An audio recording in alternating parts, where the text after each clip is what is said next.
گھروں میں ایک گھر بھی ایسا ہے جس کے پاس کھانے کے لیے کچھ نہیں تھا، ساری رات اللہ کی رحمت کا گزر ہمارے گھر میں نہیں ہوگا۔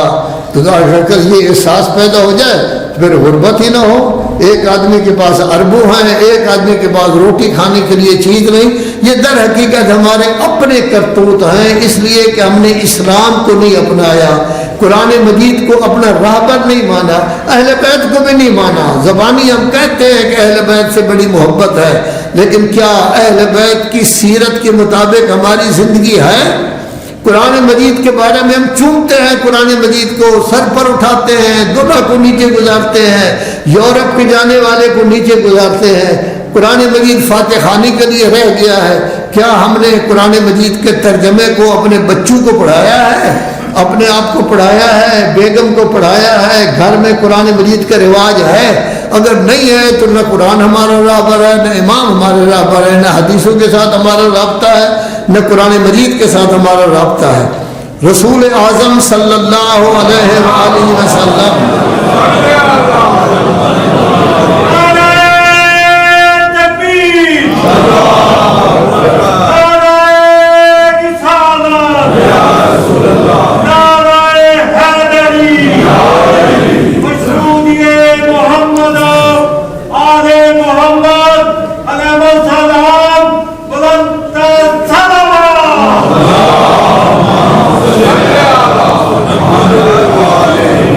حضرت ابو ذر غفاری بہت بڑی عظیم شخصیت تھے، ان کا تذکرہ آپ سنتے رہتے ہیں۔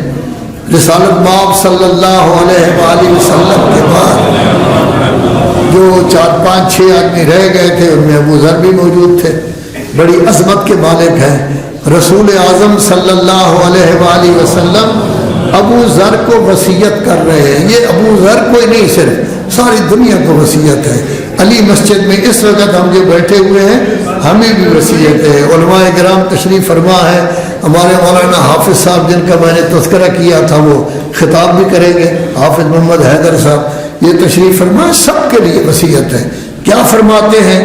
یا ابا ذر ما دمت فی الصلاۃ فإنک تقرع باب الملک الجبار۔ اے ابو ذر، جب تک آپ نماز خشوع و خضوع کے ساتھ پڑھ رہے ہیں، سمجھ کر پڑھ رہے ہیں، تو گویا آپ بادشاہ جبار کا دروازہ کھٹکھٹا رہے ہیں، دعائیں مانگتے ہیں، یعنی اہدنا الصراط المستقیم۔ اور بہت ساری دعائیں ہیں، ربنا آتنا فی الدنیا حسنہ، ربنا لا تزغ قلوبنا، یہ سب دعائیں مانگتے ہیں آپ، رب اجعلنی مقیم الصلاۃ وغیرہ وغیرہ، رب ارحمہما کما ربیانی۔ تو جب یہ دعائیں مانگتے ہیں تو بادشاہ جبار، خالق جبار کے دروازے کو آپ کھٹکھٹا رہے ہیں۔ وَمَن يَكْسُرُ قَرْعَ بَابِ الْمَلِكِ، باب الملک، جو دروازہ بادشاہ کو زیادہ کھٹکھٹائے گا اسی کے لیے دروازہ کھلے گا۔ ویسے تو ہے نا کہ جب آپ اللہ کی بارگاہ میں کوئی چیز پیش کرتے ہیں، دعا مانگتے ہیں، تو اللہ ہماری شاہ رگ سے بھی زیادہ قریب ہے، لیکن یہ دعا کیسے مانگتے ہیں؟ روٹین کی ہے، جلدی جلدی پڑھ دیتے ہیں، یا واقعاً دل کی گہرائیوں سے مانگتے ہیں؟ اگر دل کی گہرائیوں سے ہم دعا مانگیں، ہمیں اپنی پریشانی کا احساس ہو، آنکھوں سے 2-4 آنسو بھی آ جائیں، یہ ظاہری علامت ہے کہ ہم واقعاً پریشان ہیں اور اللہ سے مانگ رہے ہیں، تو دعا یقیناً اس وقت قبول ہو جاتی ہے۔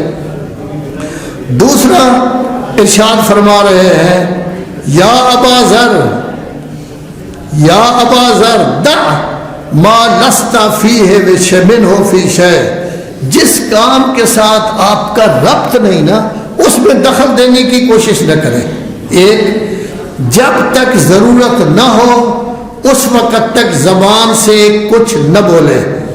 تیسری چیز کہ ہمیشہ انسان خزانے کو محفوظ رکھتا ہے، آپ کے اندر جو خزانہ موجود ہے زبان اس کی پہرے دار ہے، زبان نہیں اس کا اظہار کرنا ہے، اس خزانے کی حفاظت کریں جب تک ضرورت نہ ہو زبان سے کوئی کلمہ نہ بولے، اس کا نتیجہ یہ ہوگا کہ تیرے لیے کامیابی و کامرانی ہوگی۔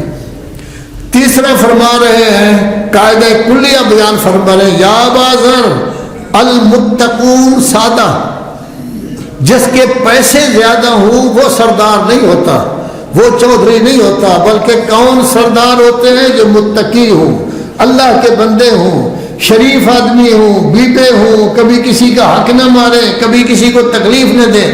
الفقہاء قادہ، آپ کے رہبر کون ہیں؟ وہ فقہاء کرام ہیں، اور جب ان و مجالستہم زیادہ، علماء کے ساتھ زیادہ بیٹھا کریں تاکہ اچھی اچھی چیزیں علماء آپ کو بتائیں اور آپ ان پر عمل کرنے کی کوشش کریں۔ چوتھے نمبر پر وصیت کر رہے ہیں، وَإِنَّ الْمُؤْمِنَ لَيَرَى ذَنبَهُ كَأَنَّهُ تَحْتَ صَخْرَةٍ،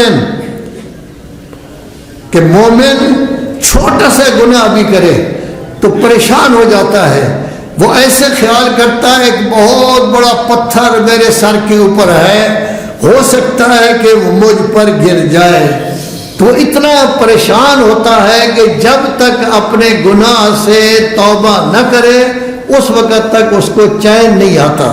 اور جہاں تک کافر کا تعلق ہے، وہ یہی سمجھتا ہے کہ گناہ میرا مکھی ہے جو کبھی آ کے میرے ناک پر بیٹھتی ہے، کبھی کسی اور چیز پر بیٹھتی ہے۔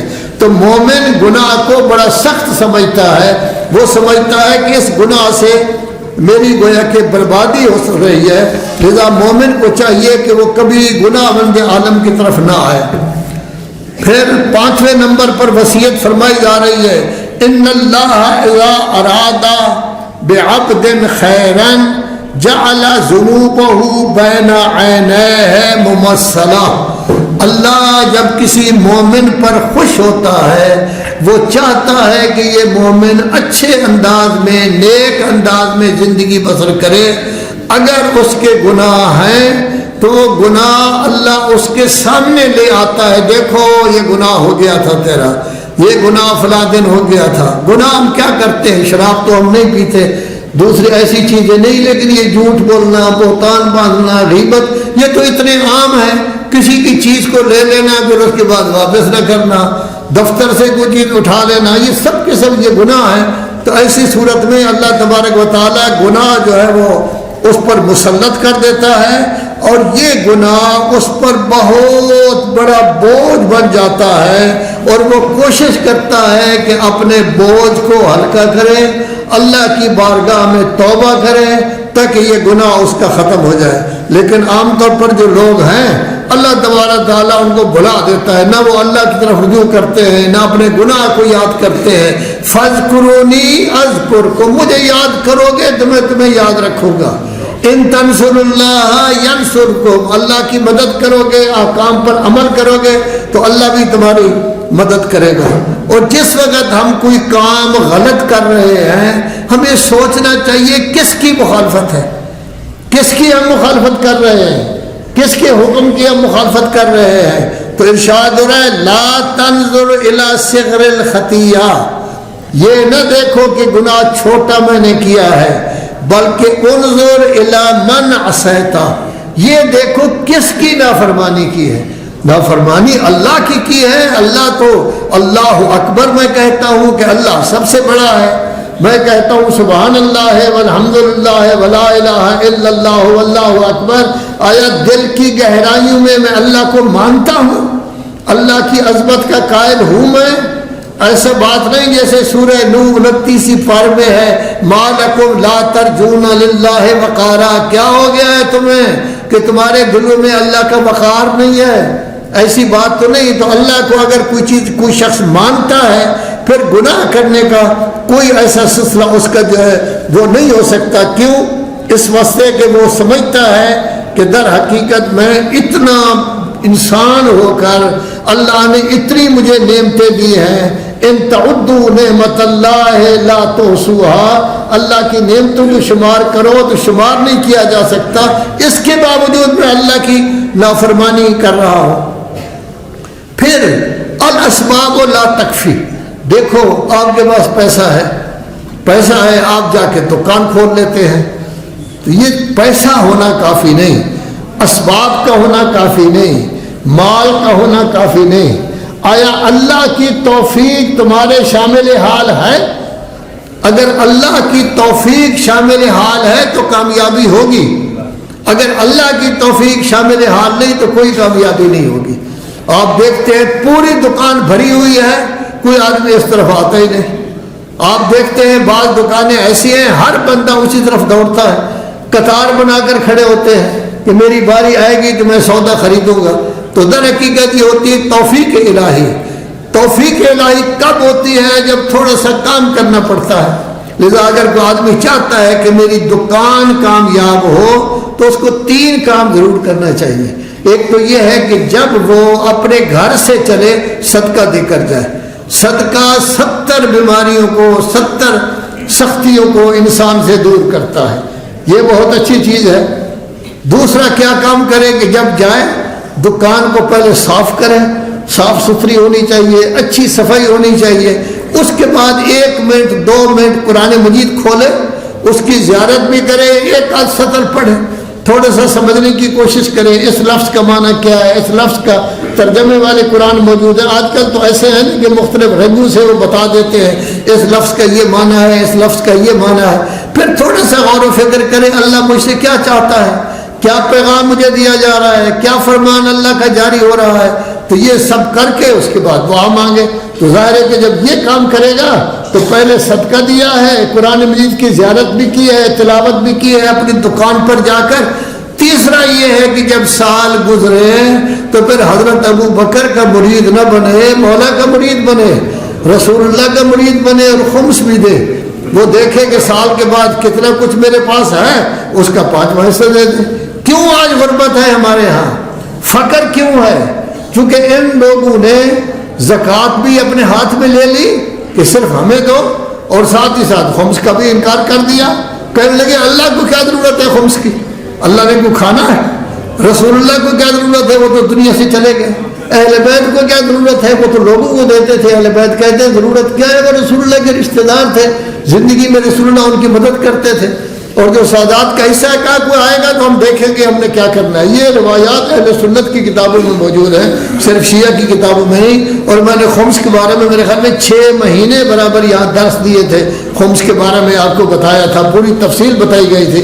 تو ظاہر ہے کہ خمس دے، جب اللہ کا مال باہر نکالے گا غرباء و فقراء کو دے گا، غرباء و فقراء دعائیں کریں گے، اللہ کی توفیق بھی شامل حال ہوگی.